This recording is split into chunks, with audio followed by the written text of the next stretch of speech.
look at the demographics of our country, when you look at the impact of the Hispanic, the Latino vote, and that growing impact, it's key that we do a better job in communicating, frankly, some of the principles that are important. I think some of the principles that have made this country great, that have made it the wealthiest, the most generous, the greatest nation that this world has ever seen. So we need to make sure that we get to that community.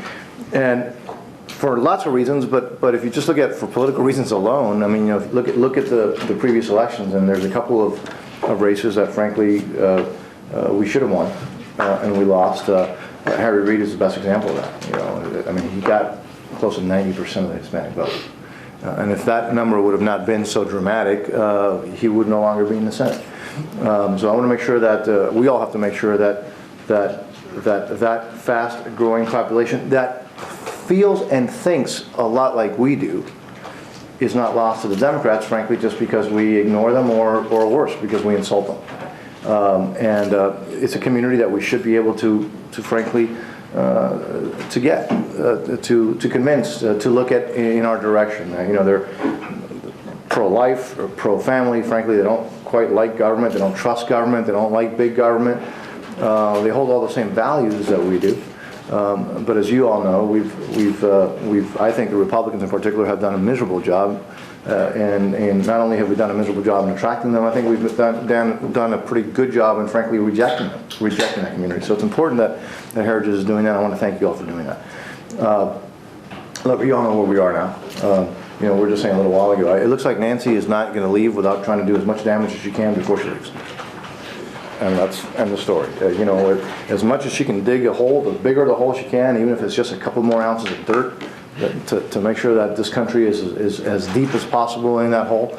She's going to continue to do so until the last possible second. The question is, you know, obviously, what is the Senate going to allow them to do, and also what are some of the, you know, some of the Democrats that are frankly not very happy with her are going to allow her to do.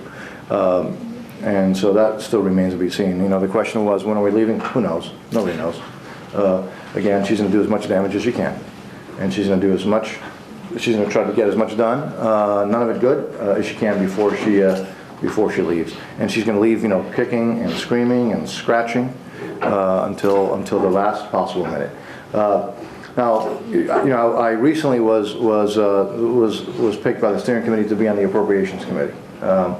Now, I don't know if a lot of you know this, but when I was in the state legislature, which I was for 14 years before I got up here, I spent a lot of time on the Appropriations Committee, and I actually chaired the Appropriations Committee. And when I chaired the Appropriations Committee in the Florida legislature, in the Senate, they gave me the nickname the Slasher. Now, it was not a positive thing when they were calling me the Slasher. I actually wore it as a badge of honor. And I will tell you that when I got that chairmanship, by the way, it was the first time in 122 years that the Republicans had taken control of either House or Senate in Florida.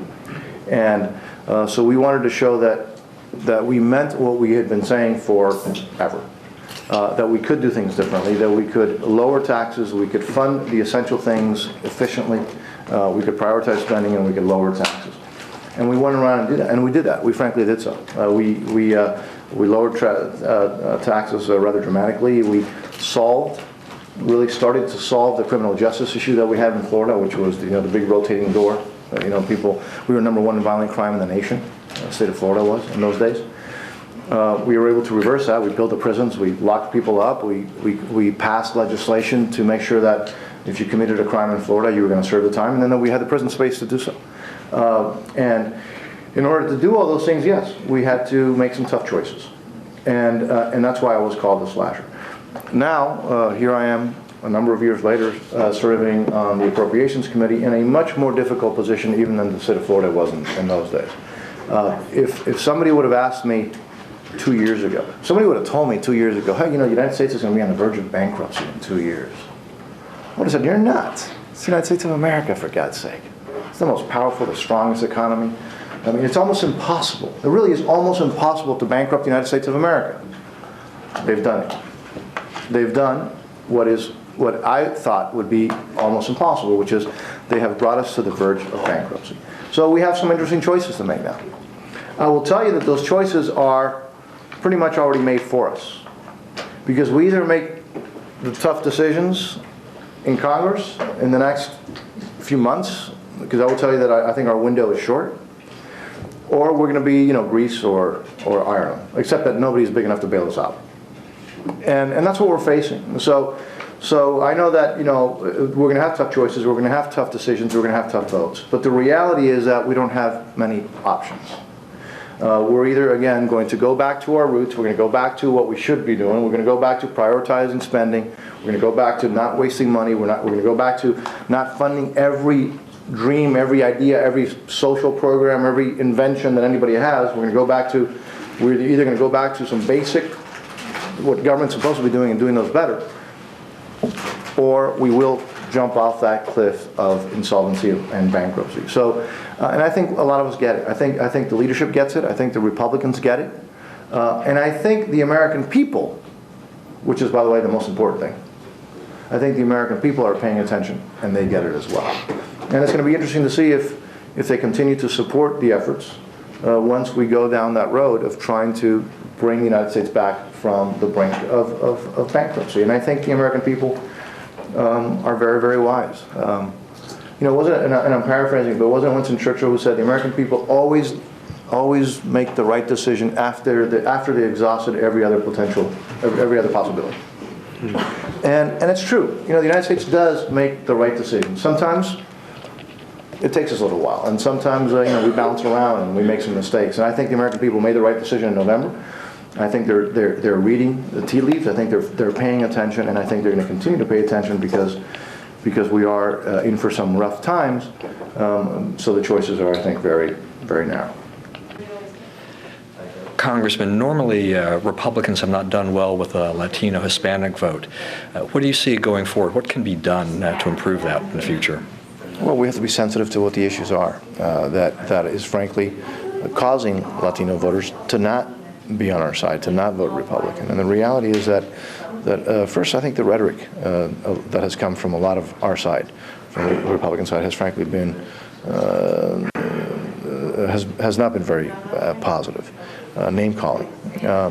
Look, the reality is this: the United States has, everybody recognizes, the United States has the same right as any other country to protect its borders, to determine who comes in and out. And I think that's a consensus point of view. But we have to deal with the fact that there are millions of people who are here, some of them because they've overstayed their visas, others because they've come here illegally, that we have to deal with. And that's a conversation that we need to have among ourselves, among the American people. How do we deal with the people that are here? What is reasonable to expect? How do we do so without incentivizing others to break the law? And yet, how do we do so in a way that where it doesn't force us to become a police state? Because obviously an alternative that's not reasonable is to knock on people's doors in the middle of the night or in the middle of the day with a search warrant, go in and ask people for their papers. That's just not something that the American people are willing to accept, nor should we. So if that's not reasonable, how do we deal with the people that are here in a way that solves our problem, our national security issue, our economic issues, etc.? We have to have that conversation, and it's got to be a conversation based on being reasonable, on trying to solve problems, not just on stirring up the passions. And unfortunately, a lot of the times that's what happens, particularly during the election season. Do you think that laws like Arizona and others that are similar in nature, is that a step in the right direction, or is there a better solution? Well, look, I mean, the reason states like Arizona did so, and other states are looking at laws like that, is because the federal government has failed in our responsibility of dealing with the issue of immigration and border security. So I understand the frustration of the states, particularly the border states. However, I think clearly what that demonstrates is that the federal government we need to do our part. We need to step in and fix a broken immigration system. The system that we have doesn't work for our economy, for our national security, for the immigrants, for anybody. So we need to step up and fix a problem in order to not force states, because they're frustrated, because they're fearful of their security, et cetera, to do what Arizona has done. Now, I have serious problems, by the way, with the Arizona law. Some specifics of the Arizona law, I think, are frankly very negative. But the Arizona law would not be there if the federal government fulfilled its responsibility in dealing with border security, immigration law, et cetera, the way that we need to. Now, the Latino community is not necessarily of one mind because it's so many different cultures melded together. You're from Florida. There's a large Cuban population in Florida. How does the differ between what the Cubans would say, versus someone from Central America on this issue? Well, it's interesting because we have a large Cuban population, we have a large Puerto Rican population. Those two populations are not affected per se by obviously by the immigration argument. However, they're very sensitive to that discussion, and I'll tell you why. Because look, the last election, the Senate election in Arizona shows that when Senator Reid got about 90% of the Hispanic vote, those are legal voters. Those are U.S. citizens, obviously. He got about 90% of them. Why?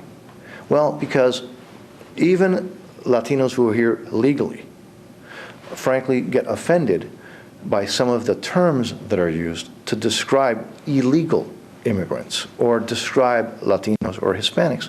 So because I hear a lot of times, well, the legal immigrants don't mind some of the rhetoric that has come out over the last few years.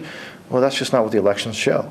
Look at the last case in Arizona, in the election of Harry Reid. Remember, 90% that he got, that 90% Latino vote that he got, those are all legal Latinos who are U.S. citizens. Why is it the Republicans are turning them off so much? Well, because of the rhetoric and because, frankly, unfortunately, it's been an issue that's been used, I think, during the elections to kind of stir up the base without real proposals to try to solve the issue of securing the border while dealing with the people that are here in a reasonable way, while not incentivizing people breaking the law. Republicans will be taking over Congress here very shortly. Just the House. Just the House, true. Do you think that there'll be any movement on any kind of immigration reform, in the next Congress? Look, if it was an easy lift, it would have happened a long time ago. But I think there is a realization that we have an immigration system that's absolutely broken, that doesn't work, as I said, for our national security interests, for our economic interests, for anything. So there's a realization of that, and I'm hoping that we'll be able to come up with some reasonable proposals, and there are some out there. And there's been a lot of work done to secure the borders while also dealing with the big question, which is what do you do with the people that are here? And how do you deal with them? So I think there'll be efforts, and we hope that some of them will be successful. But again, if it would have been an easy lift, it would have happened a long time ago.